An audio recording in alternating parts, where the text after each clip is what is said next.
मित्रों, डॉक्टर श्यामा प्रसाद मुखर्जी शोध संस्थान की ओर से यह जो असाधारण कार्यक्रम की कल्पना की गई है, उसके लिए मैं तरुण जी को और उनके साथियों को बधाई देता हूँ।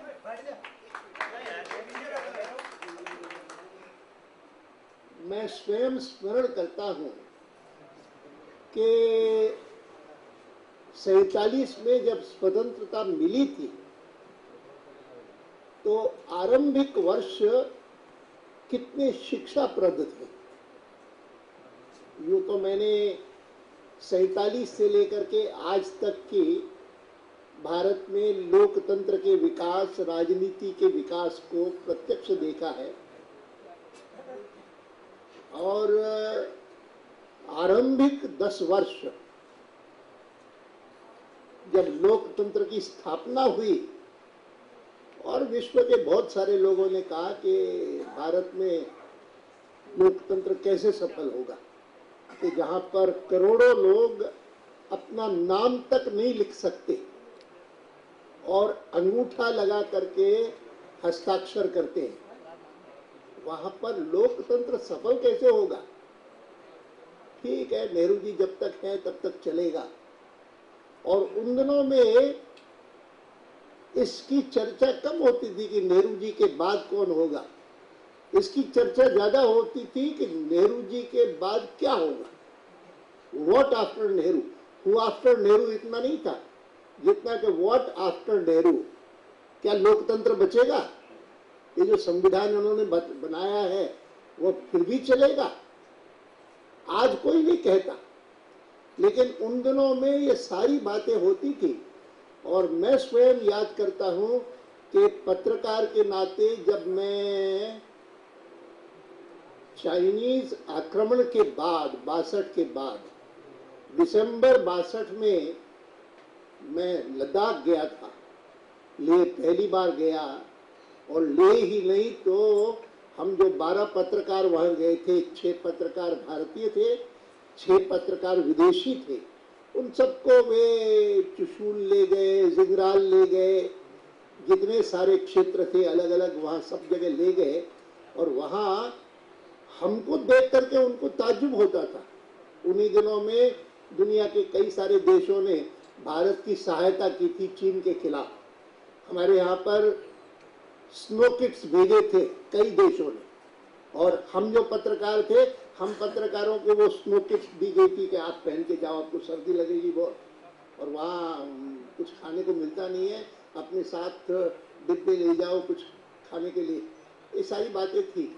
लेकिन हमको वो देखते थे सैनिक, खास करके जो तमिलनाडु के थे, जो आर्टिलरी में ज्यादा थे, तो उनको तो बहुत भयंकर सर्दी लगती थी।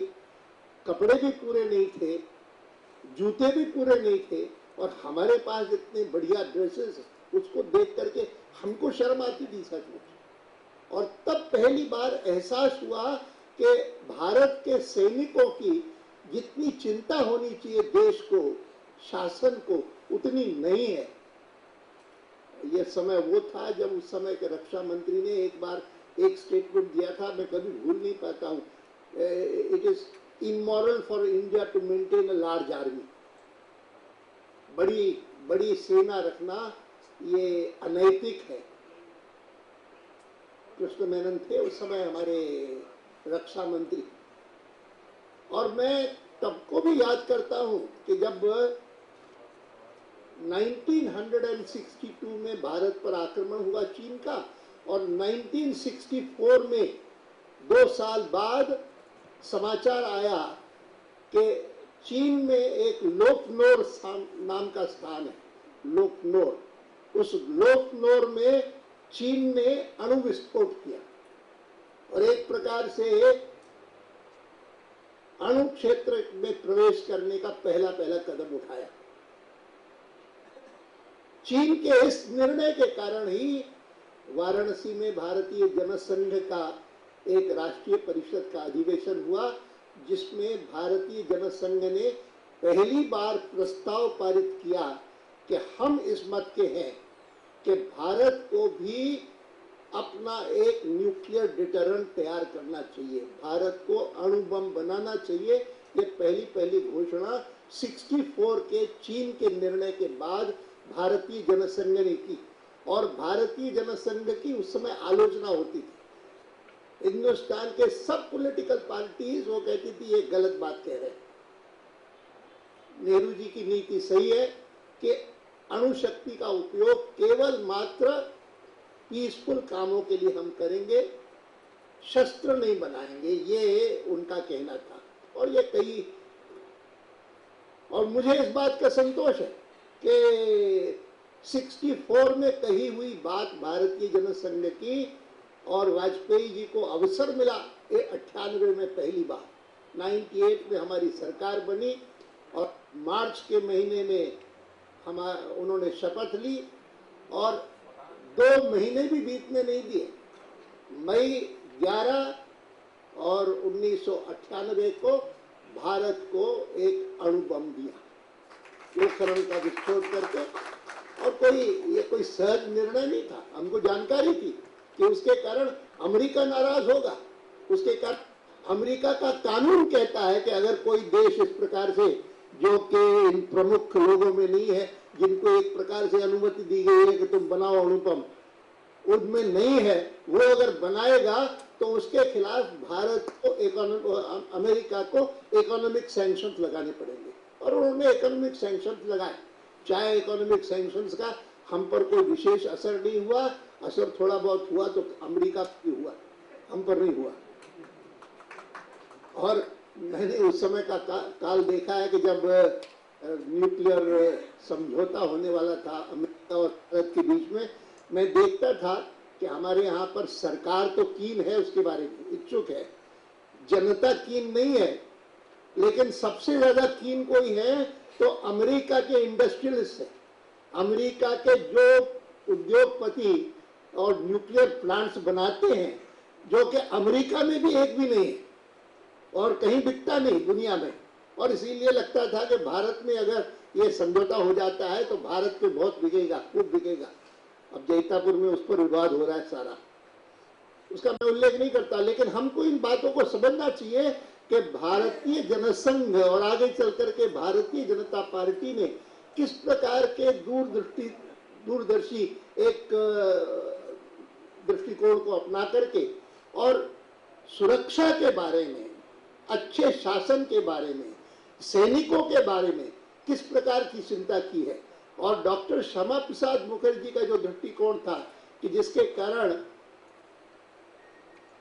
वो पहले व्यक्ति थे जिन्होंने कहा कि मैं इस बात को स्वीकार नहीं करूंगा कि कोई व्यक्ति अगर जम्मू कश्मीर में जाए तो परमिट लेकर के जाए, मैं नहीं करूंगा, मैं बिना परमिट के जाऊंगा, उसका परिणाम जो भुगतना होगा भुगतूंगा। उनको गिरफ्तार किया गया। साधारणतः उनको गिरफ्तार करना चाहिए था अमृतसर में, पठानकोट में, पंजाब में गिरफ्तार करके पंजाब में रखना चाहिए था। लेकिन तब भारत सरकार की और जम्मू कश्मीर की सरकार की आपस में चर्चा हुई कि हम गिरफ्तार नहीं करेंगे, आप गिरफ्तार करिए। और उन्होंने गिरफ्तार किया, बंदी बना करके श्रीनगर में रखा। स्वस्थ गए थे लेकिन उनकी काया वापस आई, शरीर वापस आया, अल्लाह उनकी वापस आई। बहुत बहुत पत्र व्यवहार किया उनकी माताजी ने। उस समय के कांग्रेस पार्टी के मुख्यमंत्री ने, पश्चिम बंगाल के डॉक्टर बीसी रॉय ने, नेहरू जी के साथ कि कैसे हुआ, क्यों हुआ, स्वस्थ व्यक्ति गए और वहां कारावास में रह करके उनकी मृत्यु हो गई, ये कैसे हुआ। लेकिन ये सारी बातें ऐसी हैं कि जो सचमुच डॉक्टर श्यामा प्रसाद मुखर्जी को एक अपूर्व अनन्य स्थान देती है हिंदुस्तान की राजनीति में, कि उनका दृष्टिकोण था और उनके दृष्टिकोण को साथ में रख करके ही हम लोग आज तक यहाँ तक पहुंचे हैं। यहाँ तक कि हमको अगर कांग्रेस पार्टी को ये जो एक छत्र राज्य है उनका, उसको खत्म करना है, it has to be cut down to size. ये जो दृष्टिकोण था जिसको कि हमने बाद में एनडीए बना करके अपनाया, उन्होंने 1952 में अपनाया। पहले पहले आम चुनाव में डॉक्टर मुखर्जी को, कितने लोगों को जानकारी है कि पहले आम चुनाव में जनसंघ के कितने लोग चुने गए? 3, 2 जिनमें बंगाल के थे, 1 राजस्थान का था। वो जो 2 बंगाल के थे उनमें 1 डॉक्टर मुखर्जी थे और एक बैनर्जी थे कि जो दुर्गाचरण बैनर्जी था। तो वो, लेकिन 3 होते हुए भी उन्होंने एक नेशनल डेमोक्रेटिक फ्रंट बनाया जिसमें 21 लोग थे और जिनमें गणतंत्र परिषद के लोग थे और भी कई लोग इंडिपेंडेंट्स थे। कई लोगों को मिलाकर के एक नेशनल डेमोक्रेटिक फ्रंट बनाया। और 98 में जब वाजपेयी जी की हमारी विजय हुई, हम सबसे बड़ी पार्टी बने और कई पार्टियों ने हमारा साथ देने का निर्णय किया और एक गठबंधन बन गया। तो चर्चा हमारी जब हुई कि इसका नाम क्या रखा जाए, तो हमने कहा कि और नाम क्यों खोजे, जो डॉक्टर मुखर्जी ने 52 में तय किया उसमें से खाली फ्रंट बदल देते हैं। फ्रंट का भाव होता है कि अस्थायी व्यवस्था है, एडहॉक व्यवस्था है। तो उसके स्थान पर हम फ्रंट में तय करके नेशनल डेमोक्रेटिक अलायंस इसका नाम रखे, एनडीए करके। और एनडीए उस प्रकार से बनी, प्रेरणा डॉक्टर श्यामा प्रसाद मुखर्जी की थी, उसके आधार पर हमने बनाई। मैं ये कह सकता हूं कि वो भी प्रेरणा उनकी थी और सैनिकों की चिंता करने की भी प्रेरणा उनकी थी। और ये दोनों बातें ध्यान में रख करके और शोध संस्थान ने ये कार्यक्रम बनाया है कि आप लोग जाओ, जाकर के और सीमा की स्थिति देखो, सैनिकों की स्थिति देखो और उसके आधार पर एक रिपोर्ट तैयार करके साल भर के बाद और प्रस्तुत करो। उसके आधार पर जो भी करना जरूरी होगा वो हम करेंगे। मैं आप सभी का धन्यवाद करता हूं और इस कार्यक्रम में भाग लेने वाले जितने लोग हैं उन सबका अभिनंदन करता हूं और विश्वास करता हूं कि आप में से भी सभी लोग कोई न कोई अवसर निकाल करके यह जो 11-12 स्थान हैं जो चुने गए हैं सीमा पर, उनमें से कहीं न कहीं जाएंगे, जाकर के देखेंगे कि क्या स्थिति है। जरूर जाना चाहिए। इतना ही आपसे निवेदन करता हुआ एक बार पुनः आप सबके साथ आपको आह्वान करता हूं कि हमने जो अभी फिल्म देखी उसके आधार पर हम सब लोग मिल करके कहें वंदे मातरम, वंदे मातरम। बहुत धन्यवाद।